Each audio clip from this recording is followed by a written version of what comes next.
Una tradizione umanistica coniugata con l'evoluzione delle scienze e incrementata dalle sperimentazioni in atto e dalle attività di laboratorio. Questa è la carta di presentazione di un istituto scolastico efficiente e all'avanguardia sul piano dell'offerta formativa, il Liceo Scientifico Leonardo di Agrigento, istituto che si presenta al territorio con una vasta gamma di servizi culturali integrativi rispetto alle tradizionali attività curriculari previste nell'ambito del piano dell'offerta formativa. Alcuni sono fondamentali per le loro scelte professionali del domani, mi riferisco al CAD.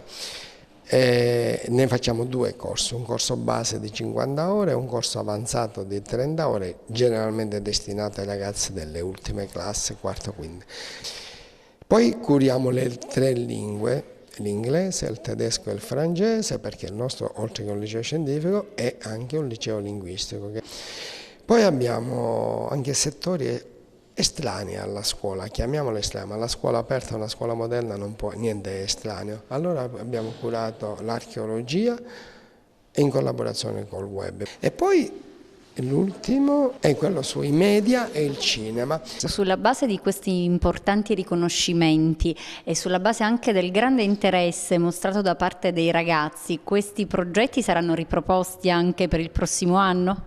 Quasi certamente, magari si allarga la fascia dei progetti, si modificano ovviamente i contenuti per non ripetere sempre le stesse cose e si avvia sempre a garantire una formazione più completa e totale dei ragazzi.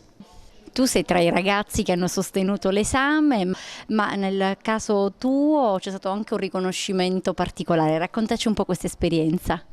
Sì, è stata un'esperienza molto bella per me, ho conosciuto anche tante persone, ho approfondito la conoscenza nella lingua francese, anche perché a me piace questa lingua. Insomma, la rifarei se potessi.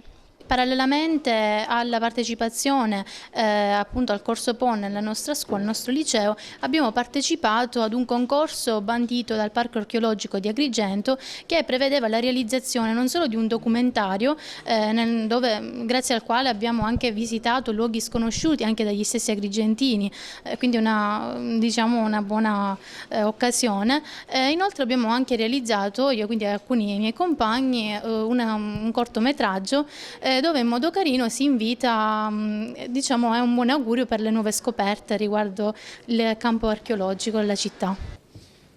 L'auspicio, conclude il dirigente scolastico Guido Pancucci, è che tali iniziative possano essere utili tanto agli studenti per il loro orientamento universitario, tanto agli enti territoriali per agevolare il consolidamento di un rapporto interattivo tra scuole, istituzioni e mondo del lavoro.